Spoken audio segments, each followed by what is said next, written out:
Sa mga nagre-request sa Spotify mga kabayan, meron na rin tayong kwento doon. Tignan lang ang screen para sa information or pindutin ang link sa comment section para diretso na kayo kagad sa Spotify or pwede nyo ring isearch ang Kwentong Bayan Podcast. Konting lambing mga kabayan, sana follow kayo at makinig din doon sa channel. Maraming salamat. Simulan na natin ang kwento. Ang kwentong ito ay hango sa totoong buhay. Mula ito sa isa nating kabayan na itago na lang natin sa pangalang Bobot. Walang eksaktong taon, Ivisan Capiz.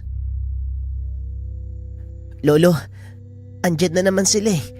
Napaginipan ko po yung mga lalaki may puting buhok. Anong ginawa nila sa'yo, Bobot? Sinaktan ka ba? Hindi naman po. Nakangiti lang po sila tapos may inaabot sa akin. Itim na kahon tapos may pagkain. Kulay ginto yung kanin. Gintong kanin. Hindi naman kaya. Gusto nila na maging albularyo ka, Bobot. Lolo Sensyo naman, albularyo ako. Paano po yan? Bata pa ako ah. Kapag tinawag ka ng tungkulin, wala itong pinipiling edad at kasarian. Pag dumating ang araw na yon, kailangan mong tumugon sa tungkuling nakaatang sayo. 6 na taong gulang pa lang ay namulat na si Bobot sa mundo ng lihim na karunungan. Madalas itong nananaginip ng kung ano-ano o hindi naman kaya nakakakita ng mga nilalang na mula sa kabilang dimensyon. Mula sa pamilya ng mga manggagamot ang binata, 3 henerasyon mula sa kanyang lolo Sensyo na kilalang serohano sa kanilang lugar. Sa murang edad, napilitang magsanay ang paslit sa panggagamot.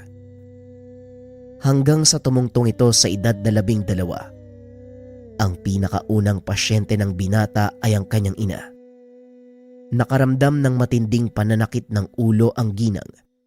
Nagkataon na wala si Mang Sensyo sa tahanan, kaya si Bobot ang tumingin sa kanya. Ito din ang kauna-unahang pagkakataon na nagkaroon ng inkwentro sa isang elemento. Bobot, nasaan ang lolo Sensyo mo?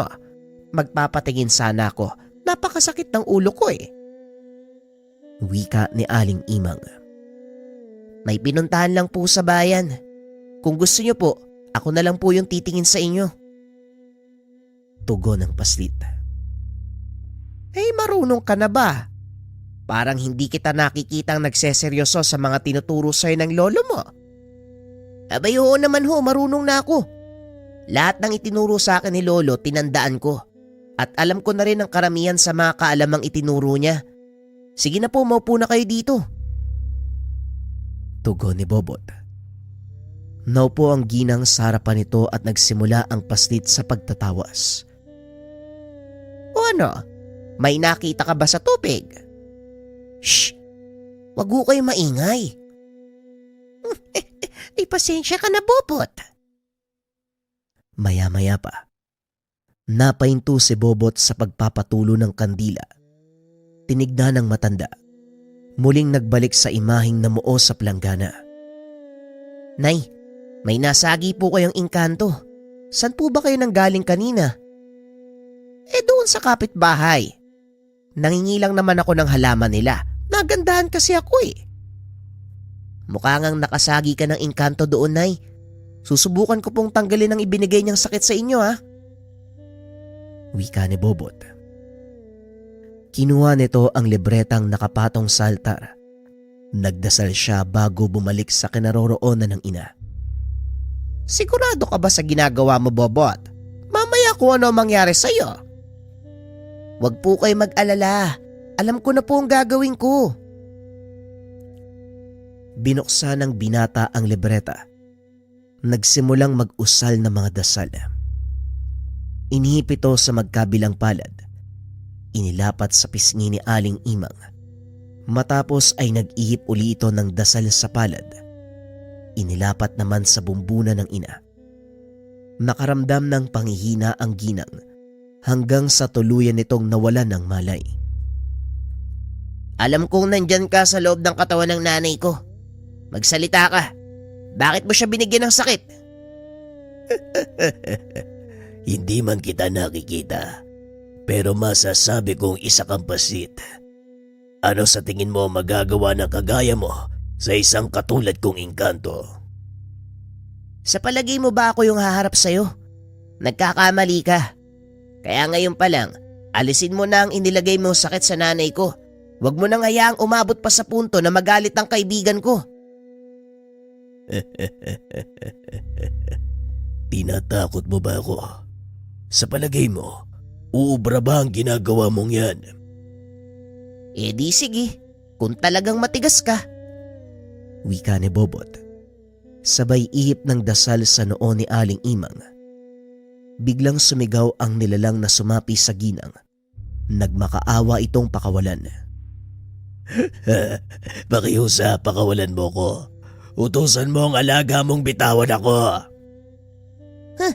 Ngayon nagmamakaawa ka. Pasensya na ha, pero naubos na yung ibinigay kong pagkakataon sa'yo eh. Pinatay ng paslit ang engkantong nagbigay ng sakit sa kanyang ina. Nang hindi pinapakinggan ng dahilan. Maya-maya ay nagkamalay si Aling Imang. Inabutan nito ng tubig ni Bobot. Eto na'y inumin niyo po. Kumusta ho ang pakiramdam niyo? Ayos na ang pakiramdam ko pero anong nangyari? Bakit ako nawala ng malay? Tugon ni Aling Imang. Sakto namang dumating si Mang Sensyo. Oh, bakit dyan nakaupo si Imag? Upuan ng pasyente yan ah. May kasama ako magpapagamot. Kinamot kasi ako ni Bobotay. Nakaramdam ako ng sakit ng ulo kanina. Marunong na palang manggamot itong apo mo. Siya nga ba? O sige, mamaya tayo mag-usap at kailangan ko munang asikasuhin ang pasyente ko. Bobot, gusto mo ba akong tulungan? Sige ho, ano po bang gagawin ko lolo?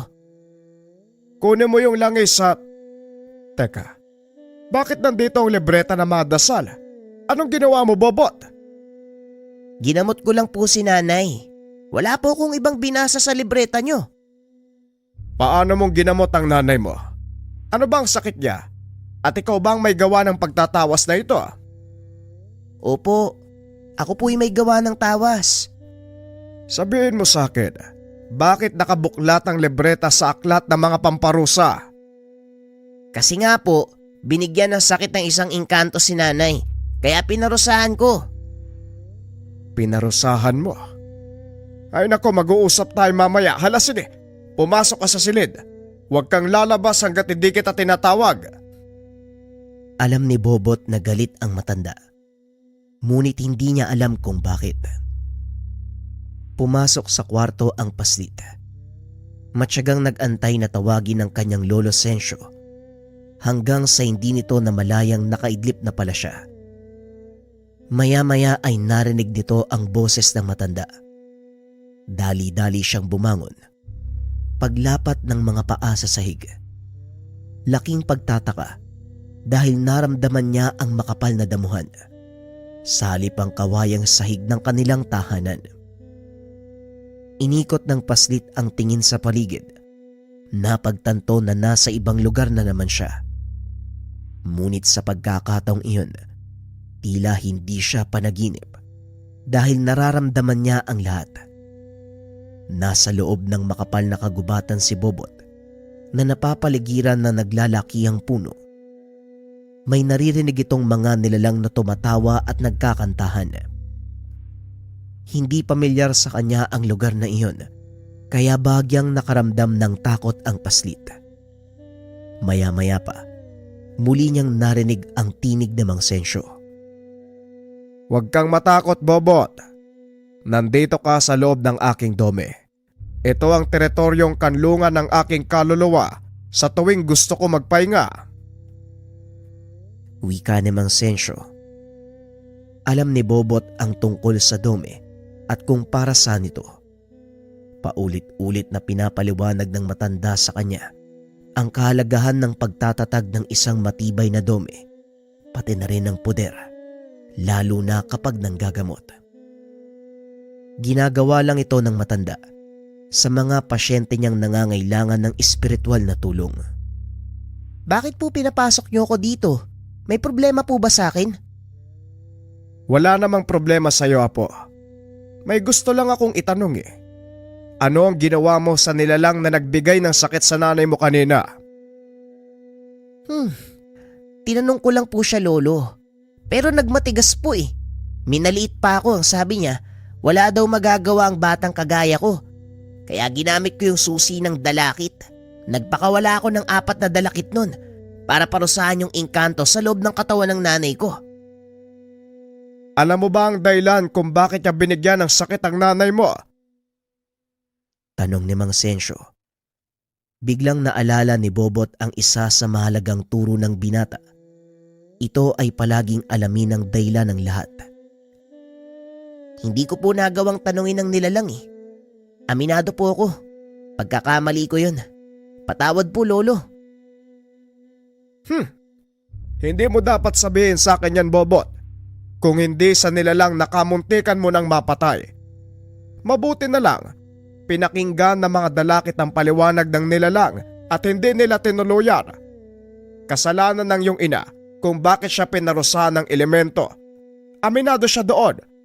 Humingi na din ng tawad ang iyong ina. Ikaw na lang ang inaantay ng nilalang. Maglakad ka papunta sa gawing norte. May makikita kang malaking bato. Antayin mo doon ang nilalang na makapag-usap kayo. Naglakad ang binata papunta sa sinasabing direksyon ng matanda. Narating nito ang malaking bato kung saan nakaupo ang isang magandang batang babae. Nagulat si Bobot dahil may gasgas ito sa kanang braso at may halaman na nakatapal sa tuhod. Anong nangyari sa'yo? Bakit puro sugat yung katawan mo? Isang batang manggagamot ang may gawa nito sa akin. Kinulong niya ako sa katawan ng isang babae. Pinarusahan niya ako eh. Ikaw, anong ginagawa mo dito? May inaantay ako nilalang. Kailangan ko siyang makausap eh. Dahil may nagawa kong hindi maganda. Pinarusahan ko siya nang hindi man lang inaalam ang buong pangyayari. Kailangan kong humingi ng tawad sa kanya. Ako din may inaantay ako eh. Yung manggagamot na nagparusa sa akin, ang sabi ni Tandang Sensyo, hindi lang daw naunawaan ng manggagamot na yun ang nangyari. Kaya naparito siya upang makipag-usap. Nanlaki ang mga mata ni Bobot nang mapagtanto na ang kausap ay ang mismong engkantong pinarusahan. Nilapitan niya ito. Kumuha ng panghaplas sa kanyang bulsa. Amin na nga yung tuhod mo nang malagyan natin ng gamot. Pasensya ka na. Hindi ko man lang inalam ang totoong pangyayari. Pinarusahan kaagad kita. Sana mapatawad mo ko. Ikaw ba yung batang manggagamot? Oo, ako nga yun. Ako may kasalanan kung bakit ka nagkaganito. Kung gusto mo kong gantihan, karapatan mo yun. Nauunawaan ko naman eh. Hindi na kailangan. Malinaw naman na hindi mo alam yung ginagawa mo eh. At isa pa, nararamdaman kong mabuti kang tao, kaya ayos lang. Nauunawaan ko din kung bakit mo ginawa yun. Nga pala, ang pangalan ko ay Cassandra. Ikaw, anong pangalan mo? Ako naman si Bobot. Ikinagagala kitang makilala. Nga pala, bakit ka nandito sa dome ni Lolo Sensyo? Tinignan ni Tandang Sensyo ang nanay mo eh. Nalaman niya ang nangyari. Pinuntahan niya ako't pinatawag kaya ako nandito. Tugon ni Cassandra.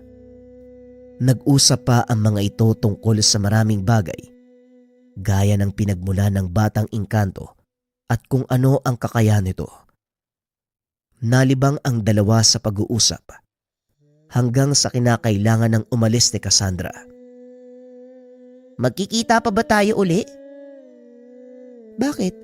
Gusto mo ba ako maging kaibigan? Oo naman. Wala naman sigurong masama kung makikipagkaibigan ako sa'yo, di ba? Oo no. Simula ngayon magkaibigan na tayo. At kung gusto mo ako makausap, pumunta ka lang sa gubat. Tawagin mo ang pangalan ko. Sabay sambit na mga orasyon na to.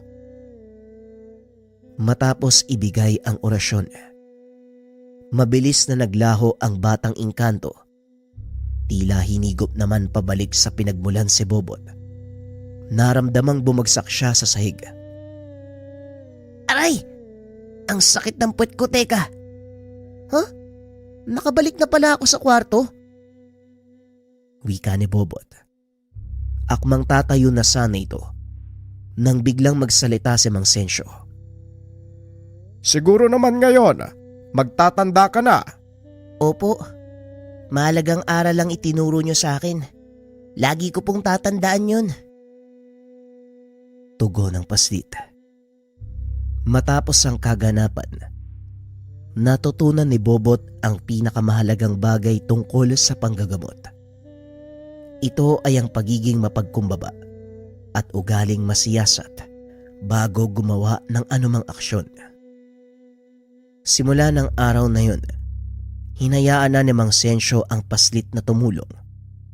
Tumatanggap na din ito ng pasyente. Nagtatagumpay naman ang bata sa panggagamot. Dahil dito, lumaganap sa baryo ang balita tungkol sa isang batang albularyo na may kakaibang kausayan sa panggagamot. Dinarayo ng mga tao si Bobot upang magpatingin. Lalong dumami ang tagahanga nito. Kaso nga lang kasabay nun ay ang pagdagsa din ng mga taong naiinggit sa kanya. Isa na dito ang manggagamot na nagmula pa sa kabilang bayan. Narinig nito ang kakayahan ng paslit. Hindi makapaniwalang nalampasan siya nito sa panggagamot. Gusto ko makilala ang batang yon. Simo, samahan mo ko sa kabilang bayan. Tignan nga natin kung gaano kagaling ang apo ni Sensyo. Pero Kaberto, talaga bang papatulan niyo yung paslit? Alanganin naman yung gusto mo para sa isang kagaya niyong batikan.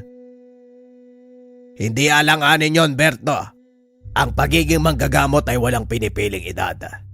At sa tingin ko, masasapawan ako ng batang yan. Kaya gusto ko malaman kung totoo ang sinasabi ng mga tao nang sa ganon, makagawa ko ng aksyon. Sakit sa lalamunan nitong si Sensyo. Talagang dumagdag pa ang apo niya. Pag-uusap ni Kaberto at Simo. Nagpunta ang mga ito sa tahanan nila Bobot. Saktong nasa kalagitnaan ng panggagamotang paslit. Nakatayo si Mang Sensyo sa tabi nito habang nakikipag-usap sa pasyente. Nakita ni Kaberto ang dating parokyano na nakapila para magpatingin. Kaya lalo itong nanggalaiti. Nagpumilit itong pumasok sa loob ng bakuran kahit siksikan ang tao doon sa loob. Napansin naman ito ni Mang Sensyo kaya dali-dali itong tumayo sa pintuan. Kaberto, magandang gabi sa'yo. Anong maitutulong ko? Bakit ka napasugod sa ganitong oras ng gabi? Magandang gabi, Mang Sensyo. Gusto ko lang makita kung paano manggamot ang apo mo at bakit kinalala siya ng ganito kabilis. Walang problema. Hanggat hindi ka nagiging sagabal sa ginagawa ng apo ko, maaari mong panoorin ang kanyang ginagawa. Halika, tumuloy ka. Naupo si Kaberto sa sulok habang pinapanood ang paslit. Napansin nito, walang pinagkaiba ang ginagawa ni Bobot sa kanilang pamamaraan. Parehong kumbate espiritual ang ginagamit na paraan. Nang mga oras na yun, isang babaeng sinapian ng duwende ang ginagamot ni Bobot. Nakikita ni Kaberto kung paano nitong pinarurusahan ang nilalang. Hindi makapaniwala ang Ginoo na sa murang edad ng paslit, may taglay itong kakayahan ng isang batikang manggagamot. Maya-maya pa, tuluyan ng sumuko ang nilalang sa katawan ng pasyente. Tinanggal na nito ang inilagay na pinsala. Nangakong hindi nagagambalain pa ang babaeng iyon. Tumayo si Bobot para uminom ng tubig. Tumayo din si Kaberto. Hinarap ang mga taong nag-aantay. Mga kasama, alam ko ang iba sa inyo ay kilala ko. Karamihan sa mga mukhang nakikita ko ngayon ay mga masugid kong parokyano. Nasaksihan ko ang pamamaraan ng panggagamot ng batang ito at masasabi kong isa siyang huwad. Nagulat si Mang Sensyo sa sinabi ni Caberto, kaya dali-dali niya itong nilapitan. Berto, anong ginagawa mo? Bakit mo sinasabi ang bagay na yan? Bakit hindi ba totoo? Kakuntsaba niyo ang pasyente niyan at ang pamamaraang ginagamit ng apo mo, kinopya niyo lang sa akin. Anong pinagsasasabi mo? Hindi huwad ang apo ko at lalong hindi mula sa iyo ang pamamaraang ginagamit niya. Makasama, pasensya na po kayo. May kaunting hindi pagkakaunawaan lang. Sandali lang po at aayusin namin ito. Wika ni Mang Sensyo. Nagbulungan ang mga tao. Naririnig ni Bobot ang masasakit na salita mula sa mga ito. Lolo, ano po bang nangyayari? Sa kasino po ba sila? Maupo ka lang, Bobot. Ako nang bahala sa kanya. Huwag kang mag-alala. Meron lang kaunting hindi pagkakaintindihan. Wika ni Mang Sensyo. Sa pagkakataong iyon si Caberto ang sumagot. Anong hindi pagkakaintindihan? Malinaw na ang ginagawa niyo. Pangungopya ng pamamaraan ko sa panggagamot. Makasama, huwad ang batang ito. Kaya kung ako sa inyo, mag-isip-isip na kayo. Berto, itigil mo yan. Alam mong hindi huwad ang apo ko. Kung may galit ka sa akin, huwag mo nang idamay ang bata. Ang tanging intensyon ni Bobot ay makatulog nang walang hinihinging kapalit. Kahit kailan, hipokrito ka talagang matanda ka. Anong walang hinihinging kapalit? Tignan mo mga bayong ng gulay na yan. Anong tawag mo sa mga yan? Hindi ba yan ang kapalit ng panluloko nyo sa mga tao? Masyadong mabigat ang binibintang mo, Caberto. Binabalaan kita. Isang maling salita pa. Pagsisisihan mo ang susunod na gagawin ko. At ngayon pinagbabantaan mo ko. Sige, nang makita ng lahat kung sino ang nagsasabi ng katotohanan at kung ano ang taglay na kulay ng balat niyong maglolo. Umalis ka na, Berto. Hindi ko na uulitin ang sinabi ko. Hindi ako aalis hanggat hindi niyo inaamin na huwad kayo. Talagang sinusubukan mo ang pasensya ko. O sige, kung yan ang iniisip mo, wala akong magagawa. Tao na magpapasya. Makasama, sa tingin niyo ba, huwad ang aking apo? Tanong ni Mang Sensyo.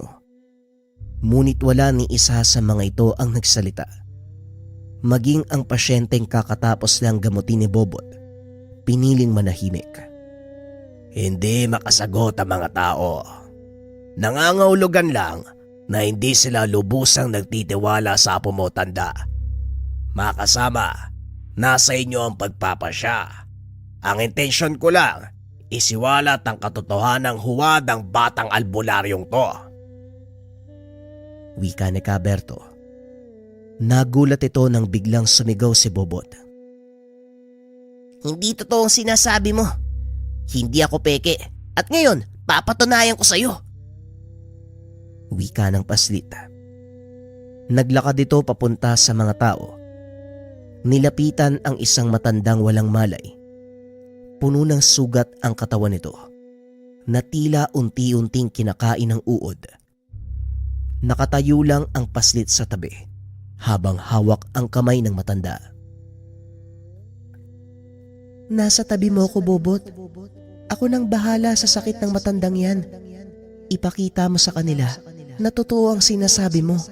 Hindi ka peke. Nagulat ang paslit dahil kahit hindi tinawag si Cassandra ay kusa itong dumating. Cassandra, anong ginagawa mo dito? Saka ko na ipapaliwanag. Sa ngayon, unahin mo muna ang pasyenteng ito.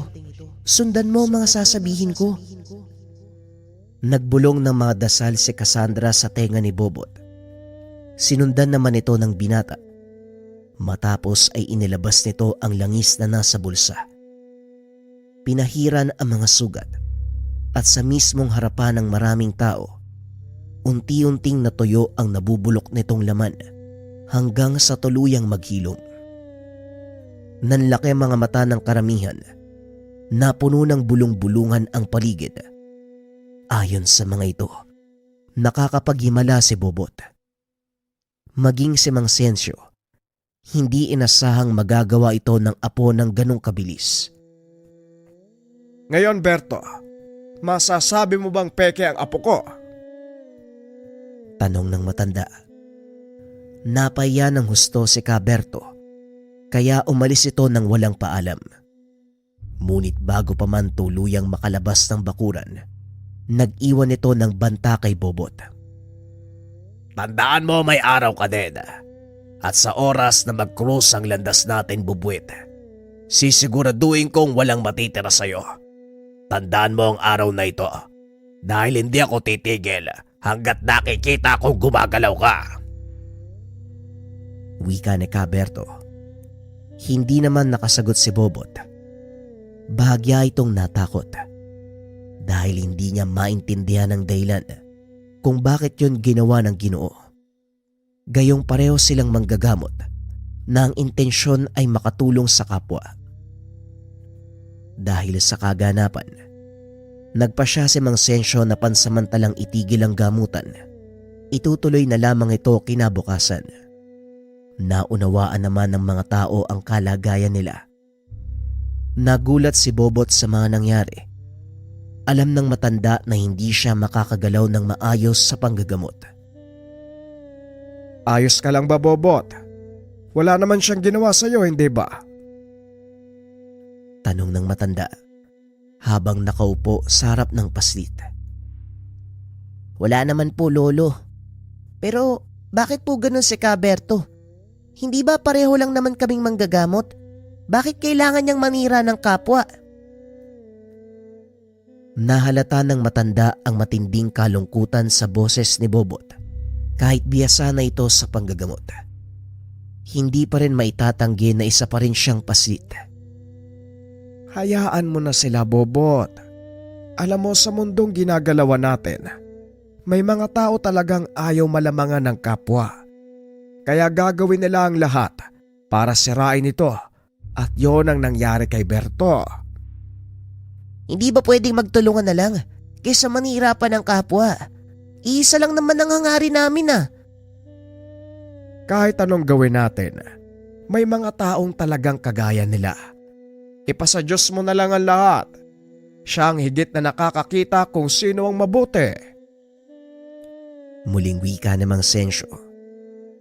Ilang araw ding dinamdam ni Bobot ang nangyari. Palagi itong nagkukulong sa silid. Halos ayaw lumabas. Kung hindi tatawagin ng ina para kumain, hindi ito aalis sa kanyang silid. Hanggang sa naisipan nitong puntahan ng lugar na sinasabi ni Cassandra, tinignan nito kung may tao sa sala at nang masiguradong walang tao, dali-daling lumabas ng tahanan ang paslit. Lingid sa kalaman nito, minamatyaga ni Mang Sensyo ang kanyang galaw. Naglakad si Bobot papunta sa kagubatan. Tinawag si Cassandra. Hindi lumabas ang engkanto. Nanatili siya doon ng ilang oras sa pag-asang magpapakita ito. Sa hindi kalayuan ay nakamasid lang ang matanda. Inaabangan nito ang susunod na gagawin ng apo. Ilang sandali pa ay nagpasya ng umuwi si Bobot. Dali-dali na ring umalis sa lugar ang matanda upang hindi malaman ng paslit na sinusundan siya nito.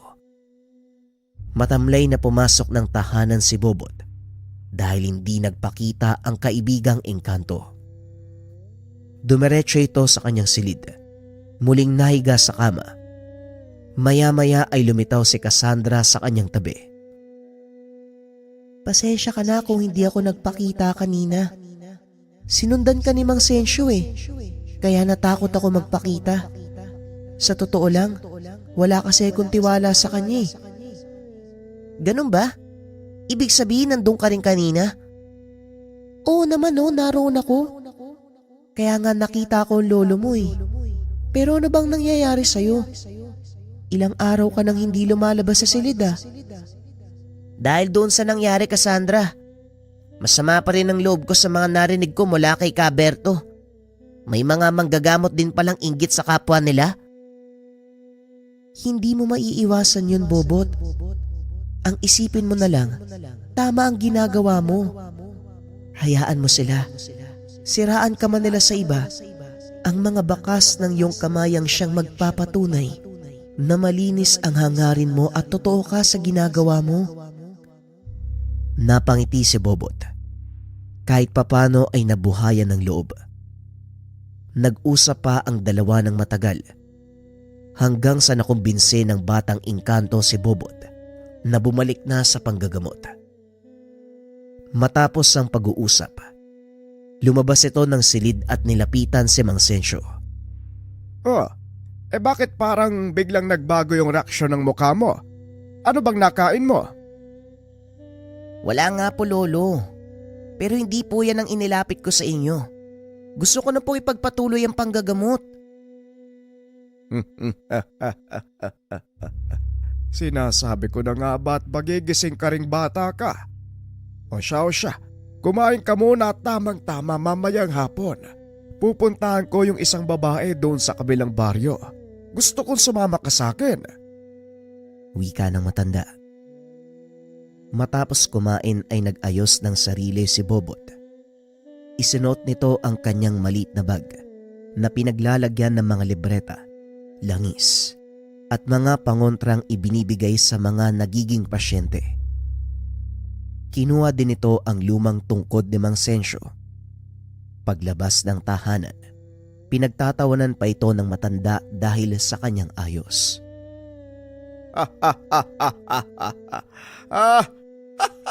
Aba, kulang na lang sombrerong debaneg. Kamukha na kita. Lolo naman eh. Ganito naman palagi yung ayos ko pag lumalakad tayo. Pero, meron ka bang sombrerong dibanig dyan? Oo naman. Ay sandali kukunin ko. Dali-daling pumasok ng tahanan ang matanda. Nagpakita naman si Cassandra kay Bobot. Mag-iingat ka mamaya, Bobot. Malakas na mambabarang ang kalaban nyo. Narinig kong nag-uusap ang nanay mo at si Mang Sensyo. Ayos lang, Cassandra. Alam ko naman na hindi mo ko iiwan eh. Siyempre naman, magkaibigan tayo eh. Pag-uusap ng dalawa. Maya-maya ay dumating si Mang Sensyo bitbit ang sombrerong dibanig. Ito. Ito na ang sombrero mo. Parang may nakita kong kausap ka kanina.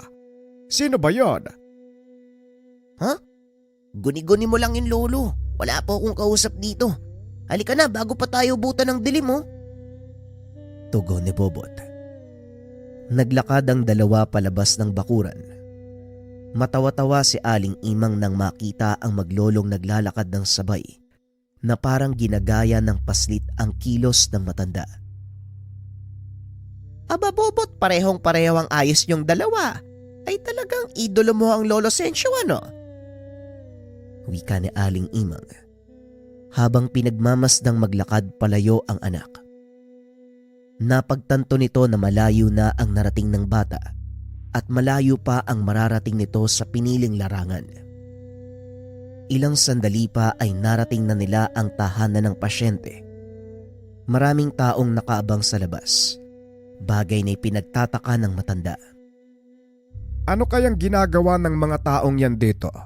Bakit sila nandito? Wika ni Mang Sensyo. Dire-diretsyong pumasok ang dalawa. Narinig ng mga ito ang bulungan ng mga tao.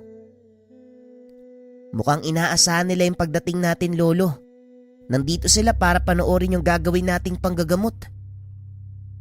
Malakas na mambabarang ang kalaban natin, Bobot. Ngayon pa lang babalaan na kita na maaaring hindi ko kayanin ang makipagtuos sa kanya. Manatili kang nakaantabaya po. Alam ko po yung tungkol sa kalaban natin ngayon. Nakahanda na po ako. Tugon ni Bobot. Lingid sa kaalaman ng mga ito na naroon ang mag-aaral ni Caberto. Nakaupo ito sa sala at nag-aantay ng mga mangyayari.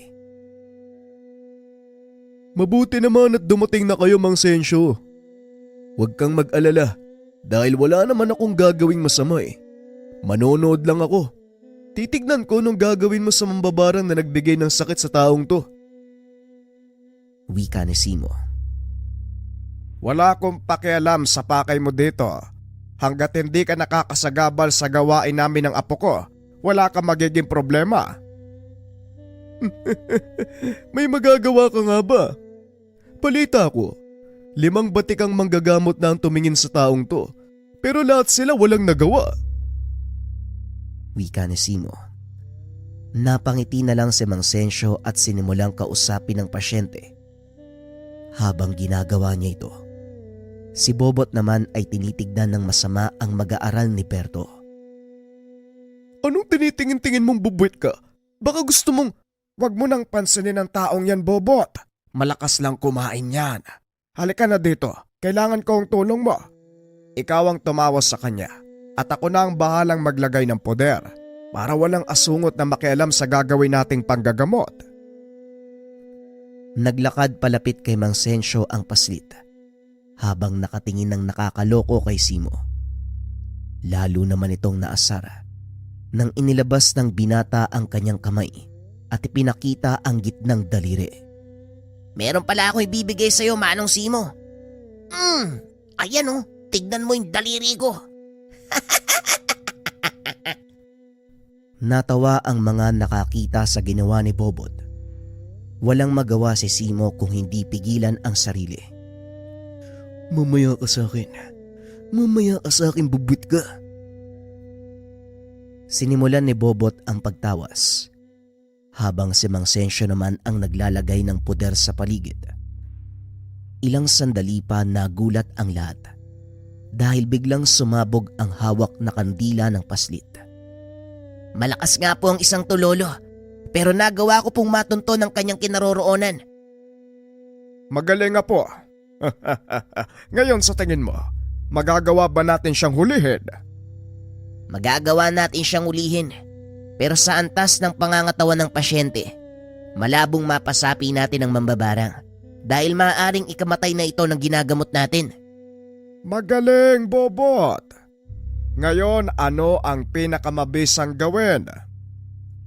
Lagyan ng malakas sa proteksyon ng katawan ng pasyente at gamutin ang pinsala mula sa loob ng kanyang dome. At paano mo naman gagawin ang bagay na yon, Aber? Gaya lang din ang ginawa niyo po, Lolo. Pumasok ka sa dome ng pasyente at papasok din ako sa inyo. Nang sa ganun buo ang depensa habang nagsasagawa tayo ng opensa mula sa loob. Nakikinig lang si Simo. Napagtanto na mahusay talagang mag-isip si Bobot.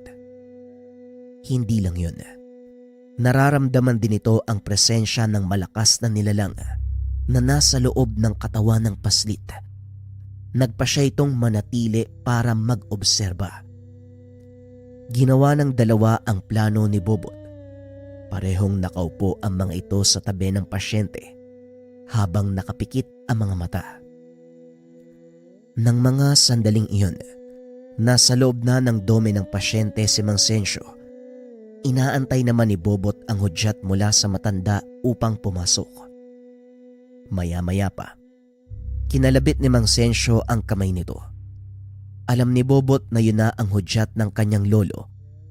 Pumasok ang paslit at nakita nito ang kakaibang kadiliman. Alam ni Bobot na ito ang dome ng pasyente at ang kadilimang bumabalot ay ang kagagawan ng mambabarang. Nasakop na nga ng mambabarang na yun ang pagkatao ng pasyente. Ngayon medyo mahihirapan tayo nito, Lolo. Pero alam kong kaya ko. Malaki ang tiwala ko sa iyo, Bobot. Gaya ng sinabi ko, malaya kang gawin ang anumang gusto mo dito sa loob ng astral na mundo. Mag-iingat ka lang sa mga tigalpong bibitawan dahil baka maapektuhan ang pasyente. Alam ko po, Lolo. Eto na, sisimulan ko na po. Inilabas ng binata ang kanyang libreta. Nag-usal ng mga dasal panggamot. Binasbasan nito ang pasyente sa pamamagitan ng pagbanggit ng pangalan nito. Nagpatuloy lang ang ginagawa ni Bobot hanggang sa tuluyang mapagaling ang kaluluwa ng pasyente. Magaling, Bobot. Nagawa mong gamutin ang pinsala sa kaluluwa ng pasyente. Pero hindi pa tayo tapos. dahil hindi mawawala ang sumpa sa kanya kung hindi ito tatanggalin ng mambabarang o kung hindi mamamatay ang nagbigay sa kanya ng sumpa. Natuntunan natin ang kinaroroonan niya, Lolo. Bakit hindi natin puntahan? Hindi maaari, Bobot. Maaaring sinadya nitong magpakita. Hindi pangkaraniwang ilantad ng isang mambabarang ang kanyang kinaroroonan. Pero paano po natin siya matatalo? Pag-uusap ng dalawa. Sa pagkakataong iyon sumagot si Simo. Makakatulong ako. Yan ay kung gusto nyo. Ano naman ang binabalak mo, Aber? Wala akong binabalak na masama. Nag-aalok ako ng tulong. Kung ayaw nyo, wala namang problema. Ay sige nga, anong maaari mong gawin? Kaya ko matukoy kung patibong ang hinahain sa inyo ng mambabarang. Ngayon kung wala namang kayong tiwala, edi wag. Bakit mo naman kami tinutulungan? Sa totoo lang, Manong, mahirap man aminin. Nakita ko ang kausayan nitong bubwit. Ni Bobot pala. Napatunayan ko din na hindi totoo ang bintang ni Caberto. Siya ang nagkamali eh. Gusto lang nitong siraan ang reputasyon ng apo nyo. Oo, estudyante ako ng taong yun. Pero hindi ibig sabihin magkapareho kami ng prinsipyo. Ang totoo niyan, hindi ako nagpunta dito dahil sa utos niya, kung hindi sa sarili kong pagpapasya. Kung ganon, ano pag ginagawa mo dyan? Wala tayong matatapos, puro kasalita. Tugon ni Mang Sensyo. Tumayo si Simo at pinuntahan ng pasyente. Dinama ang pulso at muling kinausap ang matanda. Tamang nakita nyo. Totoong yun ang kinaroroonan ng mambabarang. Pero delikado ang sumugod ng basta-basta. Dulot ng malakas na proteksyon sa paligid ng kanyang tahanan. Kung ganon, anong maaari natin gawin, Simo? Isa lang ang paraan. Hindi pa alam ng mambabarang na isa ko sa inyo. Ang ibig mong sabihin, ikaw ang papasok sa bahay ng mambabarang. Wala namang masama kung tutulong ako sa kapwa manggagamot, hindi ba? Salamat kung ganon. Ikaw, Bobot, maiwan ka sa pasyente. Hindi po, Lolo, sasama ako. Ito ang una kong engkwentro sa isang mambabarang at gusto kong maranasan kung paano makipaglaban sa mga kagaya niya. Kung sabagay, mararanasan mo rin to sa malaot madali. Ayos na ang kalagayan ng pasyente. Halika na, kailangan nating magmadali. Kagad lumakad ang mga ito papunta sa kinaroroonan ng mambabarang.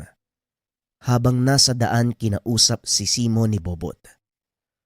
Alam mo, sa totoo lang hanga ako sa tapang mo. Hindi ka nagdalawang isip na sumama. Natatakot din po ako. Kaso, ito po yung tungkulin na nakaatang sa akin eh. At isa pa, masaya ako sa ginagawa ko. Kaya nga hanga ako sa'yo. Kasi mas malaga ang buhay ng iba para sa'yo eh. Normal lang naman po siguro yun, di ba? Malaki ang tiwala ko sa Diyos na kapag inuna ko ang kapwa, siya na ang bahala sa akin. Pero may iba ako. Nandito na tayo. Magantay kayo dito. Ako ang unang papasok. Teka, may sasabihin pala ako, Bobot. Masaya ako nakilala kita. Ako din ho. May gusto pala akong ibigay sa inyo. Tugon ni Bobot. Sabay tanggal ng kamay sa bulsa. Itinapat ito kay Simo na nakataas ang hinlalaki. Akala ko yung gitnang daliri na naman eh. Ayos yan ha. Maraming salamat. Dito muna kayo ha. Papasok na ako. Wika ni Simo. Naglakad ito papasok ng bakuran ng mambabarang. Nang marating nito ang pintuan, biglang tumalisik si Simo. Lumabas sa tahanan ang isang matandang lalaki. Mahaba ang buhok nito. May suot na korona. May hawak na tungkod sa kanang kamay na naghuhugi sibat. Sinasabi ko na nga bang pupunta ka? Pero sandali lang, hindi ikaw ang inaasahan ko. Nasaan ang batang manggagamot? Mang Efraim, ikaw ang mambabarang? Nagulat si Simo. dahil ang mambabarang na kalaban nila walang iba kung hindi ang ama ni Caberto. Oo, Simo. Ako nga. Tama ang hinala ni Berto sa'yo. Traidor ka. Ngayon sabihin mo sa akin kung nasaan nagtatago ang batang manggagamot. Hindi ako nagtraidor. Tumutulong lang ako sa kapwa manggagamot. Ginawa ko lang ang sa tingin kong tama. Pasensya na po Mang Efraim ha. Pero hindi ko ipagkakalulo ang batang albularyo kahit patayin mo pa ako. Tugon ni Simo. Hinila ni Efraim ang kwelyo ng damit nito patayo. Sa gagawin ko sa'yo, siguro naman mapapagtanto mong mali ka ng pinanigan. Wika ni Efraim. Nanlaki ang mga mata ni Bobot nang biglang sumabog ang ulo ni Simo. Nakaramdam ng matinding galit ang paslit. Hindi ito napigilan ni Mang Sensyo. Ako ba ang hinahanap mo? Nandito ako! Wika ni Bobot. Binitawan nito ang walang buhay na katawan ni Simo at hinarap ang paslit. Hindi ko akalaing papatol ako sa bata. Pero alam kong banta ka sa mga plano namin ni Berto. Kaya kailangan kitang patayin. Wika ni Efraim. Binato nito ng tigalpo si Bobot. Kaso nga lang hindi tumalab. Nagtaka ito dahil hindi niya naramdamang nagtaas ng depensa ang paslit. Nagmumula sa ibang tao ang depensang iyon. Hindi mo magagalaw ang apo ko. Kailangan mong dumaan sa ibabaw ng bangkay ko bago mo siya mahawakan. Sensyo, ang dakilang albularyo ng kabilang bayan. Hindi ko alam kung saan mo kinuha ang lakas ng loob para harapin ako. Kahit alam mong wala kang binatbat. Matagal na panahon tayong hindi nagkita. Hindi ka pa rin nagbabago. Mayabang ka pa rin. Dahil alam ko ang kapasidad ko at kilala ko ang sarili kong lakas. Hindi pagmamayabang ang tawag dun kung hindi pagharap lamang sa katotohanan. Siya nga ba? Ay tignan natin. Muling nagbato ng tigalpo si Efraim. Sa pagkakataong iyon si Bobot ang gumamit ng depensa.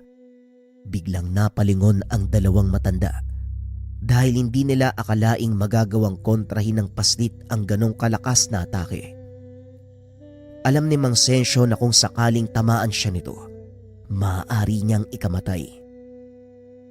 Malakas ka nga talaga gaya ng sinabi ni Berto. Pero ang tanong, hanggang kailan ka tatagal? Wika ni Efraim. Binato niya ng sunod-sunod na tigalpo ang paslit. Kaso nga lang nanatiling nakatayo si Bobot. Nakatitig ito sa kanya habang nakangiti. Wala ka ba napapansin? Hindi ka ba nagtataka kung bakit hindi tumatalab ang mga atake mo sa bata? Tanong ni Mang Sensyo. Saka palang napansin ni Efraim ang nangyayari. Wala akong pakialam. Maya-maya lang ay babagsak na din ang depensa ng apo mo. Papasan pa't makikita mong nagkalat sa paligid ang pira-piraso niyang... Hindi na nito naituloy ang sasabihin dahil naramdaman na may kung anong tumama sa kanya. Nanigas ang katawan nito. Kahit anong gawin, hindi niya maigalaw ang mga binti. Napatingin ito kay Bobot na noon ay may hawak na libreta. Ngayon ako naman! Wika ng paslit. Sunod-sunod na dasal pang atake ang binitawan nito mula sa iba't ibang aklat ng karunungan gaya ng Sator Coronados, Metatron, Atardara at ang mismong Infinito de Deus. Kung sa pangkaraniwang mga mata lang, hindi mo makikitang nagliliparan ang espiritual na sandata. Ngunit sa taong may kakayahan, makakaramdam ka ng kilabot kung makikita mo maging ang mga nilalang na nagbabato at may hawak nito. Hindi man lang naisip ni Efraim na nagawang makumpleto ni Bobot ang aral ng 7 aklat ng karunungan sa edad na 12. Saka pa lamang huminto ng pag-atake si Bobot nang maramdaman nito na wala na sa katawan ng mambabarang ang kanyang kaluluwa. Halika na, Bobot. Kailangan nating balikan ng pasyente. Siguradong sumapi sa katawan nito ang kaluluwa ng mambabarang. Sige po, Lolo, at kung sakali man, ito ang pinakamalaki niyang pagkakamali dahil doon ko siya tatapusin. Pagdating ng dalawa sa tahanan ng pasyente, nakita nila itong nagwawala. Pilit pinipigilan ng mga kaanak ang katawan nito. Ngunit sadyang napakalakas at hindi nila kayang ibalik sa pagkakahiga. Hindi nga ako nagkamali, Apo. Nandito na nga siya. Alam ko pong gagawin niya to eh. Naramdaman ko ang aura niya sa katawan ng pasyente. Siguradong may connection sila. Halika na, Lolo. Tapusin na natin ang labang to. Nilapitan ng paslit ang nagwawalang pasyente. Laking gulat ng mga pumipigil dahil gamit lang ang hintuturo ng binata, nagawa nitong pigilan ang pag-aamok ng pasyente. Napakatalas ng utak mo, bata. Hindi ko inakalang magagawa mo kung talunin. Pero tignan natin kung ano ang gagawin mo ngayong hawak ko ang kaluluwa ng taong ito. Hindi sumasagot si Bobot. Sa halip ay pumikit ito at idinampi ang kamay sa noo ng pasyente. Nagulat si Efraim kung paanong nakapasok ang paslit sa kanyang dome. Anong ginagawa mo dito? Paano kang nakapasok? Nakalimutan mo yata na ang una naming tinignan na yung pasyente. Natural, makakapasok kami sa kanyang dome. Kaya kung ako sa'yo, sumuko ka na. Dahil kung hindi ka umubra sa mundo ng mga buhay, sa tingin mo, may magagawa ka ba sa mundo kung saan hawak ko ang sitwasyon? Anong sinasabi mo? Paano mong napanghahawakan ng dome ko? Hindi ko na kailangang ipaliwanag sa iyo ang lahat. Tumingin ka na lang sa paligid. Inikot ni Efraim ang kanyang tingin. Napagtanto nito na wala siya sa sariling dome. Anong ginawa mo? Paano akong napunta sa dimensyong ito? Cassandra, ikaw na nga yung sumagot sa tanong yan. Ang kulit! Simple lang, mambabarang. Isa kong maharlikang engkanto. Higit na mas nakakataas ang aking otoridad. Kaya naman nang ginamot ni Bobot ang pasyente, nagpa siya kong manatili sa doming ito. Dahil alam kong darating ka. At pasensya na, pero nahulog ka sa aking patibong. Biglang napalood si Efraim. Nabalot ng napakaraming baging ang kanyang katawan. Paigpit ito ng paigpit. Sinisip-sip din ng baging ang enerhiya ng matanda hanggang sa tuluyang matunaw ang kaluluwa ng mambabarang. Maya-maya pa ay dumilat na si Bobot. Nagpasalamat ito sa gabay. Kinausap si Mang Sensyo. Tapos na po ang laban, Lolo. Natalo na natin ang mambabarang. Anumang oras, babalik na sa wisyo ang pasyente. Wika ni Bobot. Hindi pa tayo tapos, Bobot. Magpahinga ka lang sandali para makabawi ng lakas. Paparating na si Berto. Nakarating sa kanya ang nangyari nito at alam kong hindi niya papalampasin ang kamatayan ng kanyang ama. Ito ang pinakahinihintay ko. Hayaan mo po siyang dumating na magkaharap kami at mapatunayan kong hindi ko kinopya ang kakayahan niya mula sa kanya. Naupo ang paslit sa sulok at pumikit. Laking gulat ni Mang Sensyo nang makita ang puting liwanag na bumalot sa katawan ng apo. Maya-maya pa, narinig na nila ang boses ni Berto. Malayo pa lang, isinisigaw na nito ang pangalan ni Bobot. Tumayo si Mang Sensyo sa bakuran at hinarap ito. Wala dito si Bobot kung siyang inahanap niya. Napakawalang yanyo.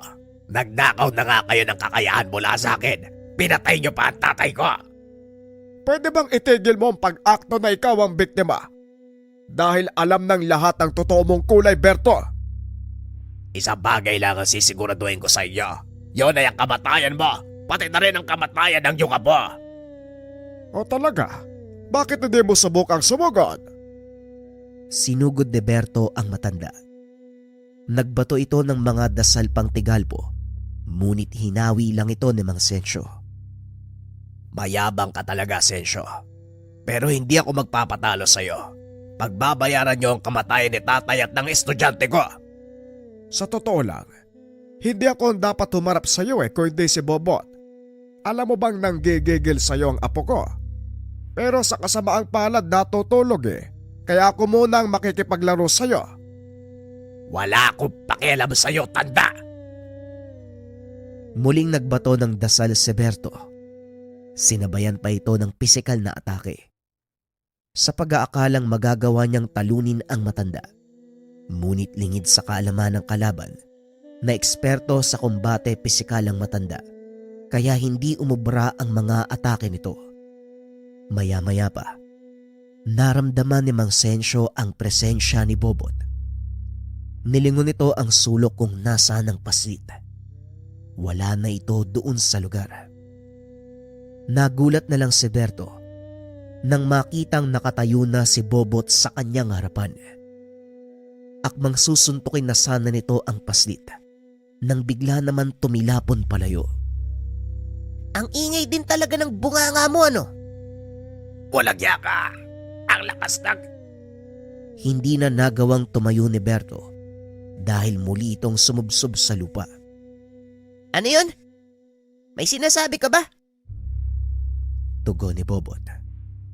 Hindi magawang makatayo ni Berto dahil sa tuwing gagawin niya ito, muli din siyang babalik sa pagkakadapa. Tigilan mo ang pangisulto sa pagkatao ko. Sa oras na makabangon ako dito, bata mo lang Oh, anyari sa'yo? Ngayon sabihin mo sa akin kung nanggagaya ba ako ng kakayahan. Meron ka rin bang kaalaman sa paggamit ng enerhiya ng bato-balani ng mundo? Wika ni Bobot. Isa ito sa mga aral na itinuro ni Mang Sensyo at nagawang maperpekto ng binata ang dasal na ito. Hindi na hinayaan ng paslit na makabawi pa si Berto. Tinuluyan niya ito sa pamamagitan ng isang makapangyarihang dasal pamparusa. Bumulusok ang malakas na kidlat mula sa kalangitan. Tinupok nito ang katawan ng Ginoo. Mabuti na lang, nagsipagpulasa na ang mga tao nang malaman nilang nagwawala si Berto. Kaya naman hindi nila nasaksihan ang kamanghamanghang ginawa ni Bobot. Ang tanging alam ng mga ito, nagawang patayin ng isang paslit ang isang mangkukulam at isang batikang manggagamot. Matapos ang laban, nakatulog ang paslit. Kaya naman pinasan ito ni Mang Sensyo pabalik sa kanilang tahanan. Nag-aalala si Aling Imang sa pag-aakalang may nangyaring masama sa anak. Huwag kang mag-alala, Imang. Nakatulog lang ang anak mo. Napagod ng husto sa panggagamot. Ay, salamat sa Diyos. Ang akala ko'y napano na ang anak ko. Ilang araw na nakatulog ang paslit. Ayon kay Mang Sensyo, normal lang ito dahil na rin sa enerhiyang nawala sa buong katawan. Matapos ang halos isang linggo ng pagtulog, nagising ito. Ang unang hinanap ay pagkain. Hindi makapaniwala si Mang Sensyo na magiging ganon kalakas si Bobot. Habang tumatagal, lalong nadadagdagan ng kaalaman ng paslit. Hanggang sa sumapit ito sa edad na 18, lalong nakilala si Bobot dahil na rin sa kanyang kahusayan sa panggagamot. Lalo na sa kasong may kinalaman sa panggagambala ng mga elemento. Ilang beses nang nagkaroon ng inkwentro ang binata sa malakas na mangkukulam at kapwa manggagamot na ang pakay ay pabagsakin siya. Ngunit nanatiling nakatayo si Bobot. Patuloy na nakikipaglaban gamit ang mga karunungang itinuro sa kanya ni Mang Sensyo. Sa paglipas ng panahon, tuluyang lumaganap ang pagkakakilanlan ng binata umabot pa sa puntong nakarating ito sa ibang bansa. Ito ay nang minsang ipatawag siya ng isa nating kababayan para ipagamot ang anak na halos malantang gulay na.